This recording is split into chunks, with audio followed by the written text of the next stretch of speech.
कि आप कंटिन्यूटी बनाए रखते हैं, उसको जारी रखते हैं फोर प्ले को, और करते ही करते आप अपने में ही रम जाते हैं और सिर्फ इस अपनी संतुष्टि का ध्यान रखते हैं, और आपको जल्दी फीलिंग आने की वजह से किसी भी महिला को बेड पर उतरते ही इंटरकोर्स करने से पहले किया जाने वाला वो कार्यक्रम जिसे आप फोर प्ले कहते हैं सबसे ज्यादा पसंद होता है। उसी दौरान वो मल्टीपल ऑर्गेजम भी हासिल करती है और संतुष्ट भी होती है, बशर्ते वो फोर प्ले संतुष्टिपूर्ण होना चाहिए। लेकिन क्या ऐसा हो पाता है? ये जनरली जो मेल पार्टनर होता है वो जल्दी ही संयम अपना खो देता है और अपनी फीमेल पार्टनर के कंपैरिजन पहले ही डिस्चार्ज हो जाता है, जिसके वजह से मजा अधूरा रह जाता है और जो फीमेल है वो अधूरी रह जाती है, उसका डिस्चार्ज नहीं हो पाता। तो फिर करे क्या? फोर प्ले भी करना जरूरी है और रुकना भी जरूरी है। यार ये रुका ही तो नहीं जाता है। तो यही तो एक मेन समस्या है ना। ऐसी समस्या को कंट्रोल करना, इसे तो कहते हैं कलाकारी। अब देखिए, किसी फीमेल को डिस्चार्ज कराने के बहुत से तरीके होते हैं। आप जनरली इंटरकोर्स करके मतलब फोर प्ले ना भी करो, इन आउट करो, तब भी देखो डिस्चार्ज तो वो हो ही जाएगी। जब अंदर कुछ एक्टिविटी होएगी, बॉडी दो कुछ ना कुछ जब करेगी तो डिस्चार्ज तो हो ही जाना है। असल में वो डिस्चार्ज जो किसी फीमेल को पूर्ण संतुष्टि का एहसास कराए, सही मायनों में वही होता है सही संभोग। जब आप फोर प्ले के दौरान अपनी फिक्र करना, अपने ऑर्गेजम के बारे में सोचना छोड़ दोगे, तो यह आपके बेड पर टाइम को भी बढ़ाएगा और आपकी पार्टनर को संतुष्ट भी कर पाएगा। फोर प्ले के दौरान जल्दबाजी तो बिल्कुल भी ना करें। ये कोई वैसे भी पेंडिंग वर्क नहीं है जो कब से पड़ा हुआ और आपको जल्दी जल्दी खत्म करना है। एक औरत के अंदर काम इच्छा बढ़ाने में, उसे कामुक होने में टाइम ज्यादा लगता है। अब जब उसे कामुक होने में टाइम ही ज्यादा लग रहा है तो ऑर्गेजम हासिल करने में भी तो टाइम ज्यादा ही लगेगा ना। ऐसे में अगर आप जल्दबाजी करेंगे और खुद को फोर प्ले में जारी रखेंगे, कंटिन्यूटी बनाए रखेंगे, तो आप जल्दी डिस्चार्ज हो जाएंगे और आपकी फीमेल पार्टनर असंतुष्ट रह जाएगी। इसलिए आपको फोर प्ले के दौरान ब्रेक लगाना, धीरे धीरे करना जरूरी है। अब इसे खत्म करने में तो देखो आप 5 मिनट में भी खत्म कर सकते हो। वहीं कुछ लोग ऐसे भी होते हैं जो 25 से 45 मिनट सिर्फ फोर प्ले में ही लगा देते हैं, चूसते चाटते ही रहते हैं खुद को। अब आप बोलेंगे यार ये कैसे करें, 25 मिनट 45 मिनट का फोर प्ले कैसे कर सकते हैं? तो देखो ये आपकी अपनी कैपेसिटी, अपनी क्षमता पर निर्भर करता है। मैं अगर अपना पॉइंट ऑफ व्यू रखूं तो किसी फीमेल के 9 सेंसिटिव अंग होते हैं, 9 मिनट दो हर सेंसिटिव अंग को उसके। चलो ज्यादा हो गया, मानती हूँ इतना टाइम नहीं होता किसी के पास।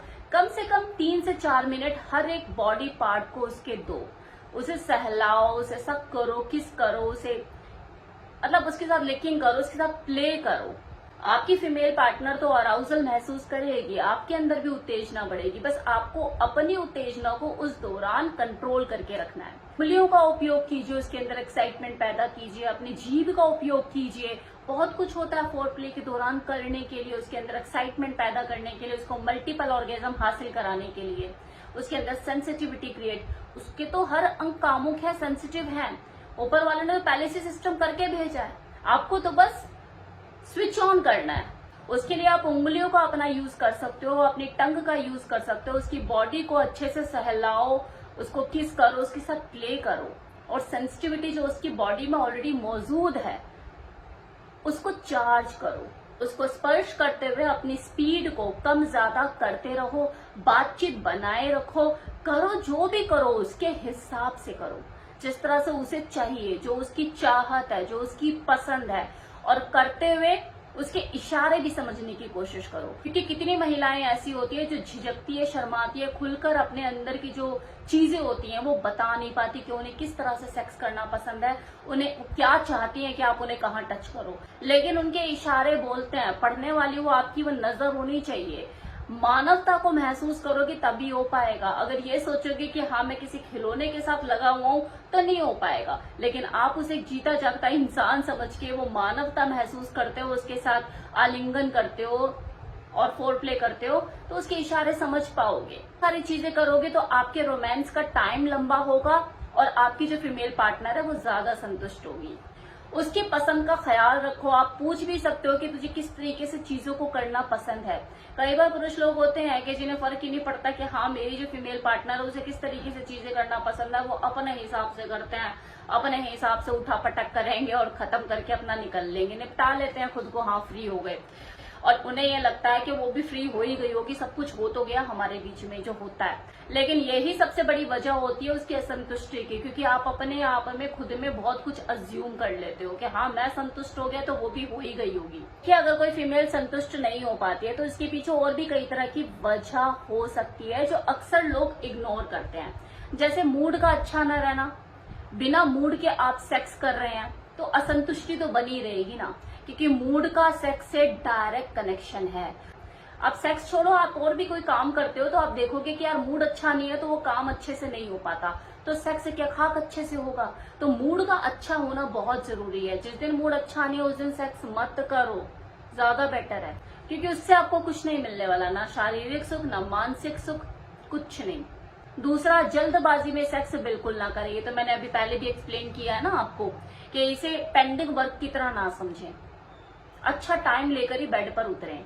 तीसरी चीज क्या होती है कि कोई फीमेल अपने पार्टनर के साथ कंफर्टेबल महसूस ही नहीं करती है, मजा ही नहीं आता, उसे अच्छा ही नहीं लगता इंटीमेट होना। तो उसके पीछे की वजह तलाशी है, वो कोई शारीरिक भी हो सकती है, मानसिक भी हो सकती है। चिकनाहट की कमी हो जाना, मतलब वजाइना में नेचुरल तौर पर वो ल्यूब अवेलेबल नहीं होता, चिकनाहट पैदा नहीं हो पा रही है, कोई भी रीजन हो सकता है। तो उस दौरान जब आप फोर प्ले कर रहे हो, सेक्स कर रहे हो, तो वो इतना प्लेजरेबल नहीं हो पाता किसी फीमेल के लिए, और जब वो प्लेजरेबल नहीं हो पाएगा तो वो जल्दी डिस्चार्ज कैसे होगी, उसको मजा ही नहीं आएगा। और कुछ फीमेल के साथ क्या होता है कि ये वाली कोई परेशानी नहीं है, लेकिन वो खुद में ही अपने आप में परेशान है कि मेंटल स्ट्रेस है, तनाव में है, और बेड पर उतर तो गई है अपने पार्टनर के लिए, लेकिन जब उसका मेल पार्टनर उसकी सिचुएशन समझ के उसको हैंडल करने की कोशिश कर रहा है, उसे उसका स्ट्रेस दूर करने की कोशिश कर रहा है, तो वो कोऑपरेट भी नहीं कर रही है। मतलब उसका जो मेल पार्टनर है वो अपनी तरफ से पूरी कोशिश कर रहा है उसे बाकी की चीजों से डिस्कनेक्ट करने के लिए, लेकिन वो कोऑपरेट ही नहीं कर रही है। उसको है कि यार जल्दी करके खत्म करो, मुझे फ्री करो, मैं अपना सोऊं, मैं वैसे ही बहुत परेशान हूँ, आज ये हो गया, आज वो हो गया। तो ऐसे में फिर क्या होगा, ना तो सेक्स बढ़िया होगा, ना उसे ऑर्गेजम मिलेगा, ना उसे संतुष्टि मिलेगी। मतलब वो अपनी संतुष्टि और ऑर्गेजम के लिए तो सेक्स कर ही नहीं रही है, वो तो बस एक ड्यूटी सेक्स कर रही है। ऐसा भी नहीं है, कई बार कोई फीमेल भी खुद की असंतुष्टि का सबसे बड़ा कारण होती है। हमेशा इसके पीछे कोई पुरुष ही जिम्मेवार हो ऐसा जरूरी नहीं है। तो इन सब चीजों पे, इन सब शिकायतों पे, इन सब कारणों पे वर्क करने की जरूरत है। ये जो संभोग है ये दो लोगों के परस्पर मिलकर करने की चीज है, जिसमें अगर एक भी अपना इन्वॉल्वमेंट नहीं दिखाएगा तो संतुष्टि नहीं मिल पाएगी। Simple as it. जितना दो लोग रजामंदी के साथ खुश मिजाज होकर शर्म और झिझक को दूर करके एक दूसरे के साथ सेक्स करेंगे, उस संभोग का मजा उठाएंगे, उतनी ही जल्दी उन्हें संतुष्टि मिलेगी, तृप्ति मिलेगी, उतनी ही जल्दी किसी फीमेल का डिस्चार्ज होगा। तो ये था आज का वीडियो। उम्मीद करती हूँ आपको पसंद आया होगा।